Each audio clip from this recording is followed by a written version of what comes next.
आदर्श विद्यापीठ विद्यालय लक्ष्मणगढ़ की biology online class में आपका स्वागत है। आज पढ़ने जा रहे हैं मानव उत्सर्जन तंत्र। मानव उत्सर्जन तंत्र। देखिए, मानव के अंदर बहुत सारी जैविक क्रियाएं होती हैं जिन्हें उपापचय या मेटाबॉलिज्म रिएक्शंस कहते हैं। इन मेटाबॉलिज्म रिएक्शंस के दौरान उत्पाद के साथ साथ कुछ अन्य उप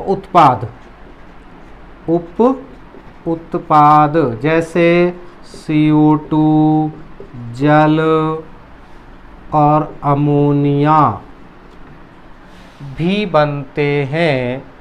ये जो उप उत्पाद हैं शरीर के लिए कैसे हैं? हानिकारक होते हैं। कैसे होते हैं? हानिकारक, इसलिए इन्हें शरीर से बाहर त्यागना आवश्यक होता है। इनमें से CO2 और जल, ये दोनों तो श्वसन और पसीने तथा मलमूत्र के द्वारा बाहर त्याग दिए जाते हैं। लेकिन ये जो NH3 है, जो अमोनिया है, ये उत्पन्न होती है किससे? प्रोटीन उपापचय। प्रोटीन उपापचय से, यानी प्रोटीन्स की जो मेटाबॉलिज्म रिएक्शंस होती हैं, यानी एमिनो अम्ल से प्रोटीन का संश्लेषण या एक एमिनो अम्ल से विभिन्न प्रकार के एमिनो अम्लों के संश्लेषण के दौरान अमोनिया उत्पन्न होती है। इस अमोनिया को नाइट्रोजनी अपशिष्ट क्या कहते हैं? नाइट्रोजनी अपशिष्ट कहते हैं। नाइट्रोजनी जो अपशिष्ट है, यही जो अमोनिया है विभिन्न जीवों में यूरिया और यूरिक अम्ल में भी परिवर्तित हो जाती है। तो जो नाइट्रोजनी अपशिष्ट जो हो गए वो तीन प्रकार है। कौन कौन से? एक है अमोनिया, दूसरा यूरिया और यूरिक अम्ल। ये दोनों जो है यूरिक अम्ल और यूरिया, ये किसके रूपांतरण से बनते हैं? अमोनिया के रूपांतरण से। प्रोटीन उपापचय में अमोनिया उत्पन्न। अमोनिया जो है ये अधिक विषैली गैस है। कैसी है? अधिक विषैली, और इसे शरीर में अधिक समय तक रोकना हानिकारक होता है। अब ये जो अपशिष्ट है, इन तीनों क्या कहते हैं? नाइट्रोजनी अपशिष्ट। और नाइट्रोजनी अपशिष्टों को शरीर से बाहर त्यागने की क्रिया उत्सर्जन कहलाती है। अर्थात उत्सर्जन क्या हो गया? देखिए, यहां जो बात करें, ये जो है ये अलग चीज है। CO2 जल ये उत्सर्जित ये भी होती है, लेकिन यहां मेनली जो हम बात करें उत्सर्जन तंत्र की, वो क्या है? नाइट्रोजनी अपशिष्टों को शरीर से बाहर त्यागने की प्रक्रिया उत्सर्जन कहलाती है।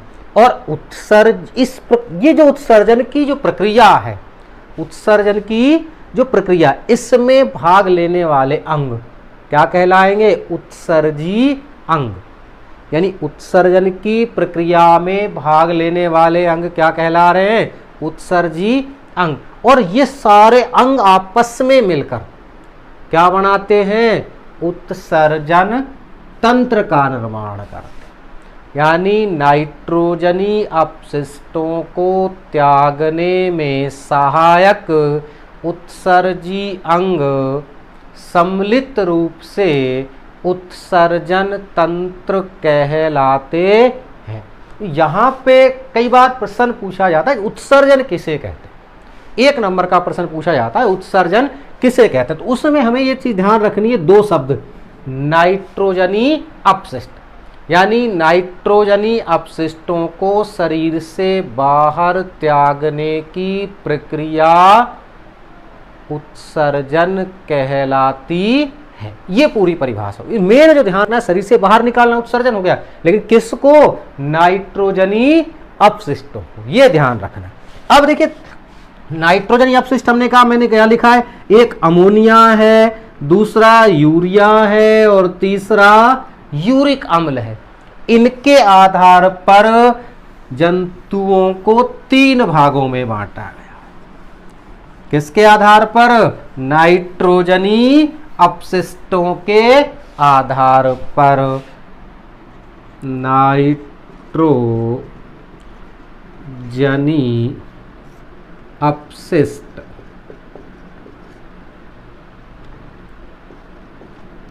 अब देखिए नाइट्रोजनी जो अपशिष्ट कितने प्रकार के हैं? 3 प्रकार के। कौन कौन से? अमोनिया,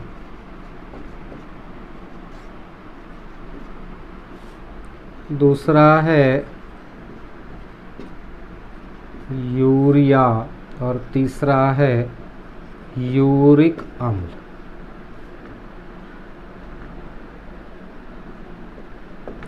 इनके अब कुछ जो देखिए, अमोनिया जो है ये जल में विलय है। कैसी है? जल में घुलनशील। और कैसी है? अधिक विषैली। कैसी गैस है? अधिक विषैली गैस।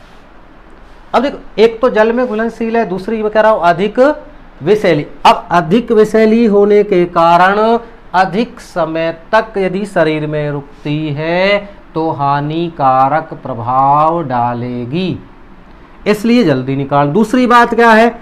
जल में घुलनशील है, जल में घुलनशील, इसलिए इसके उत्सर्जन हेतु यानी अमोनिया के उत्सर्जन हेतु अधिक मात्रा में जल आवश्यक होता है। अर्थात देखो, ये जल में घुलनशील है, इसलिए अधिक मात्रा में क्या चाहिए? उत्सर्जन हेतु जल की आवश्यकता पड़ती है। ऐसे जो प्राणी अमोनिया का सीधा उत्सर्जन करेंगे उनके में पानी अधिक होना चाहिए, इसलिए ये किस में होगा? जलीय जीवों में। यानी एग्जाम्पल क्या हो गया? जलीय जीव, जैसे अमीबा, स्पंज, हाइड्रा इत्यादि। अब ये अमोनिया के रूप में उत्सर्जन कर रहे हैं, इसलिए इनको क्या कहेंगे? अमीनोटैलिक। क्या कहेंगे इन्हें? अमीनोटैलिक। यानी ऐसे प्राणी जो नाइट्रोजनी अपशिष्टों को शरीर से बाहर अमोनिया के रूप में त्यागते हैं, क्या कहलाएंगे? अमीनोटैलिक। दूसरी बात, अमोनिया अधिक विषैली है, इसलिए जल्दी त्यागनी पड़ती है। साथ ही क्या है? जल में घुलनशील, इसलिए इसके उत्सर्जन हेतु अधिक मात्रा में जल आवश्यक होता है। उदाहरण क्या है इसके? अमीबा, स्पंज यानी पोरीफेरा जो समूह है उसके, हाइड्रा रिसिलेंट्रेटा के। ये दूसरा है यूरिया। देखिए यूरिया जो है अमोनिया की अपेक्षाकृत कैसा है? कम विषैला। कैसा है? कम विषैला। दूसरी बात, जल में कम घुलनशील है। कैसा है? कम घुलनशील है तो सही, लेकिन कम पानी में ही घुल जाता, इसलिए इस यूरिया के रूप में त्यागने, यानी नाइट्रोजनी अपशिष्टों को यूरिया के रूप में त्यागने हेतु जल जल कम मात्रा में आवश्यक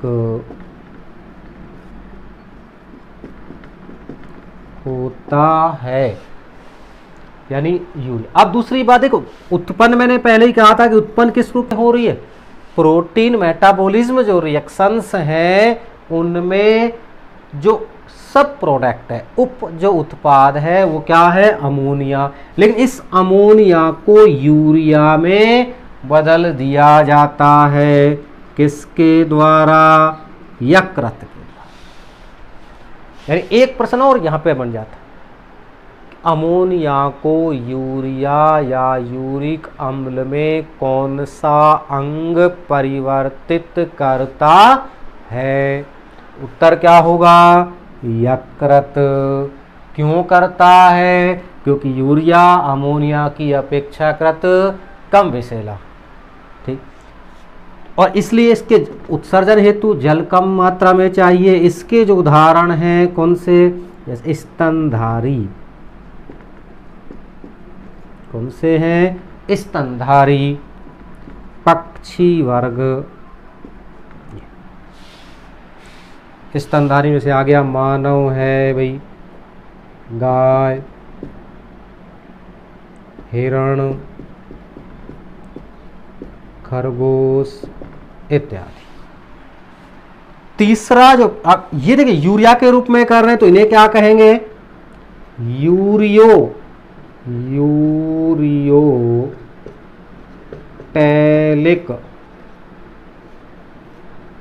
ऐसे प्राणी जो नाइट्रोजनी अपशिष्टों का त्याग किसके रूप में करते हैं, यूरिया के रूप में, क्या कहलाएंगे, यूरियोटैलिक।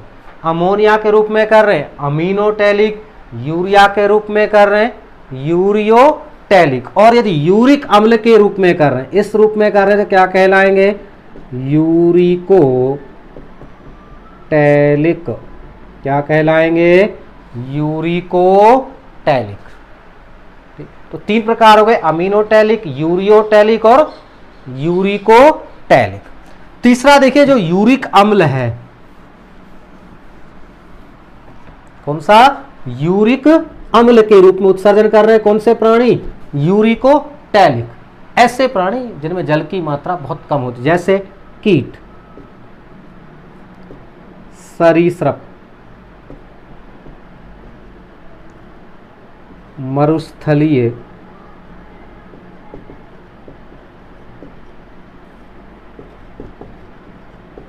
स्तनधारी। कुछ मरुस्थलीय स्तनधारी भी कैसे हैं, नाइट्रोजनी अपशिष्टों का त्याग यूरिक अम्ल के रूप में करते हैं। अब देखिए यूरिक अम्ल जो है ये जल में अघुलनशील होता है। कैसा है, अघुलनशील। इसलिए उत्सर्जन हेतु जल आवश्यक है लेकिन अत्यंत कम मात्रा में। जल की अत्यंत कम मात्रा में आवश्यकता पड़ती है। ठीक भाई, यानी अब नाइट्रोजनी अपशिष्ट हैं कैसे उत्पन्न हुए, प्रोटीन उपापचय से। कौन सा अपशिष्ट निकला, अमोनिया। यही अमोनिया किसमें, यूरिया और यूरिक अम्ल में शरीर के अंगों द्वारा परिवर्तित कर दी जाती है। तो इस आधार पे तीन प्रकार के हो गए अपशिष्ट, कौन कौन से, अमोनिया, यूरिया और यूरिक अम्ल। अमोनिया सीधे अमोनिया के रूप में उत्सर्जन करते हैं तो क्या कहलाएंगे, अमीनोटैलिक। यूरिया के रूप में उत्सर्जन करेंगे तो क्या कहलाएंगे, यूरियोटैलिक। यूरियो क्या कहलाएंगे, यूरियन, अमीनोटैलिक। दो AMINO, अमीनोटैलिक। यहाँ क्या है, यूरियोटैलिक, और यहाँ क्या है, यूरिकोटैलिक। ऐसे अमोनिया उत्सर्जी अमीनोटैलिक, यूरिया उत्सर्जी यूरियोटैलिक, यूरिक अम्ल उत्सर्जी यूरिकोटैलिक। ठीक, अब बात करते हैं मानव उत्सर्जन तंत्र की।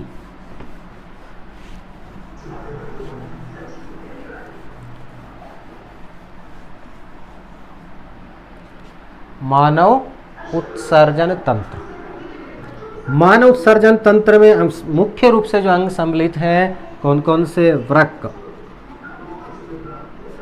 या किडनी, दूसरी है मूत्रवाहिनी,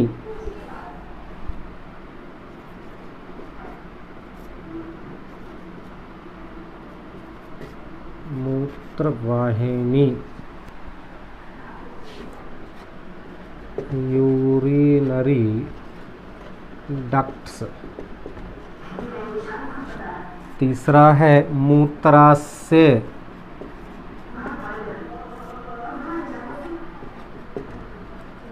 यूरिनरी ब्लैडर,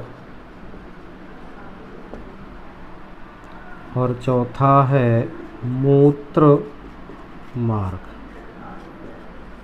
यूरेथ्रा। ये चार मेनली मुख्य रूप से मानव उत्सर्जन तंत्र में कौन कौन से